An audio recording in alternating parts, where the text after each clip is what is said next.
in the compound, G was saying leaving a lot of highs. I'm looking at AAVE, and I was looking at it as well. It's a pair I normally don't really look at, but I think it's still pretty high volume, and you mainly see me trade like Solana, Bitcoin, Sui, but right now this model on AAVE was just really clean, but it had a couple of flaws, which were the reason I didn't take it on the model 1 break of structure, and I waited for a better model. So I'm gonna explain it and I'm going over it. I'm in a position right now. I just entered right there for a 3RR, and I'm not afraid to lose, not afraid of what is gonna happen. So I just make the video already. Boom.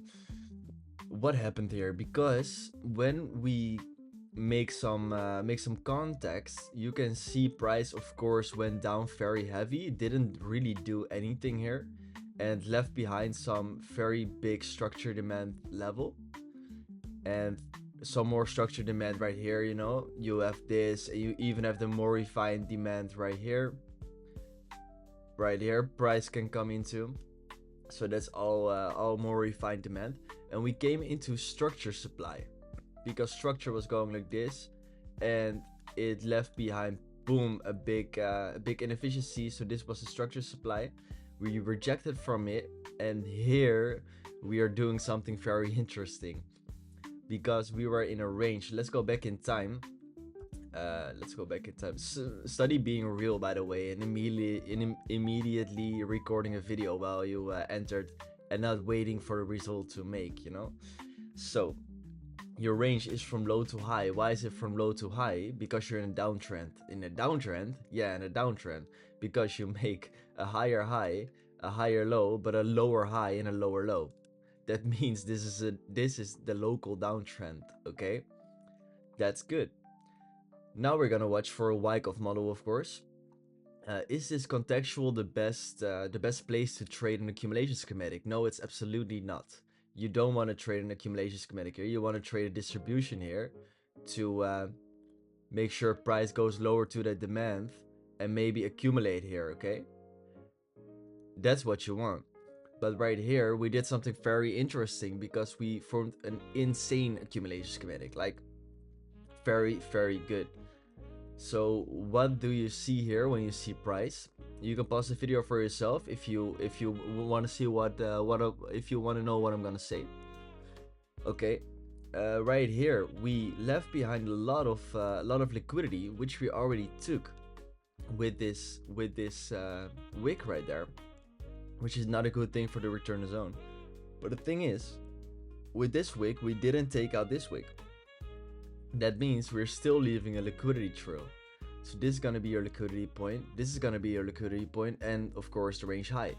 So that's our three liquidity points.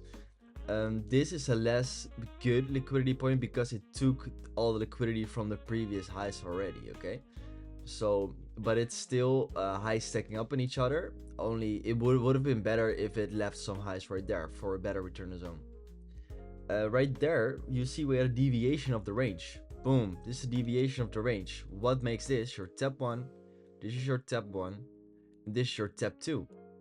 Because it deviated the range, of course. And now we're gonna watch for a tap 3 POI, but I don't care because it was Asia, I was asleep. So I'm not even gonna watch for a tap 2 POI. And you see this bad low. So I wouldn't look for tap 2 POI anyway. You see these lows stacking up, like why would you want to take a model 2 not taking out this liquidity? Like, that makes no sense, because you're gonna go back for it and the model was gonna fail. So we're watching for a model 1 and we can extend our range, and we wait till this step 2 is gonna be deviated, and there's deviated. So right here you have your deviation of your step 2, and now we're gonna watch for a break of structure back inside the range. And right now it doesn't look good enough for me because the context is just not good enough. But and here you made some supply, which you came into right there. So now we're gonna watch for a break of structure back inside the range. And you tried to break structure here, but it was not that convincing. So we went higher, and we went higher and we broke structure eventually right there. So that could have been your entry for a Model 1, but still contextual to just trade a Model 1 right here while you had a great bump, not being in any demand. Like you're probably in some demand right here. No, you're not even coming into demand right there. So I contextual, I wouldn't even take in this trade despite how good it looks. But what happened here was very interesting because we went lower, and we went lower grabbing something very important, the extreme liquidity point. And you had a high right here which was higher than this high, which means yes, this is gonna be liquidity to be taken out. So all these highs are gonna be liquidity, okay? So you have these highs now and you have these highs now. What is the volume profile saying? Oh fuck, the volume profile is literally insane. You only have volume in the lower section of the range, okay? So this is your whole volume gap. So the only volume is here, so price is gonna slice through this price section because you have a big volume gap right there. So that's amazing. You have a range inefficiency, you have a Model 1 going over, yes, into a Model 2 because structure was going higher high, higher low, higher high, higher low, and the first higher low is gonna be your extreme liquidity, as you guys know.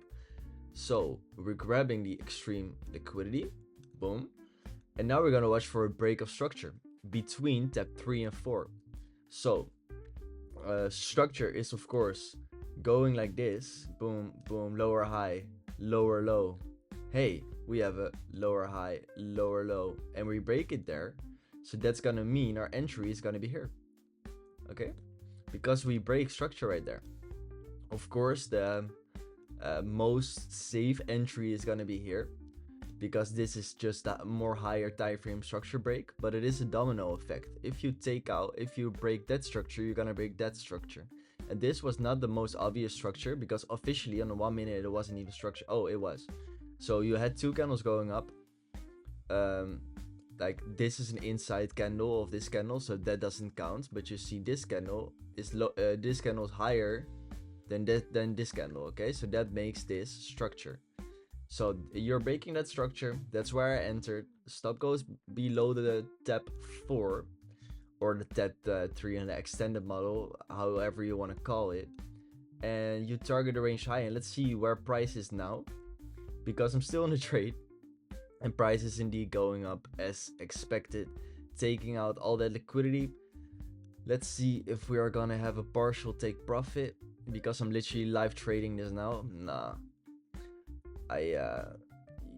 Yeah, look, you're taking all the liquidity from this you're taking all the liquidity from this point. If we are forming a crazy good distribution, okay, we're forming a distribution here, then of course that might end some of the position, but right now we are just sticking to the plan. We left some 5-minute demand behind as well, which is you can always come back for it. On an extended model, that's not preferred. Why? Because it's already extended. You don't want to form a 5th tap, okay? That could be a re-entry, but then you're leaving behind lows as well. So that's not the best. Break in the volume area. Was it a good Bojan? This is, by the way, a 3RR trade. Let's see if it was a good bars pattern low, because it looks like it, but right here you had your bars pattern low, you had your 1, 2, 3. But on the higher time frame, look at this, guys. Do I have to explain this? I think for some people I do. Okay, what we have here is price going lower. We have price going lower again than that point, and we are indeed forming a Model 1 here with price going lower again. And you can see this is going to be an extended Model 1 going over into a Model 2. When you go higher, make a higher low, and have an aggressive move up. It is literally what we're having now. Like, I'm talking in real time. Study another trader who was doing this for real. Like, come on now. Okay, so we're going up aggressively, and that's how you make your most insane bottom. As I say in every video for the new ones as well, a good bottom is this. Boom, boom, boom. Then you have your model 2, and the other good bottom is this, boom, boom, boom. And as you can see, we're combining this with just a higher low, like that. Okay, that are these two combined is this. So good to know. Let's delete that. And yeah, that's a trade, guys. I'm convinced it's going to the range high. It often has some follow through as well. Look at the link in bio, and see you in the next one, guys. Ciao, ciao.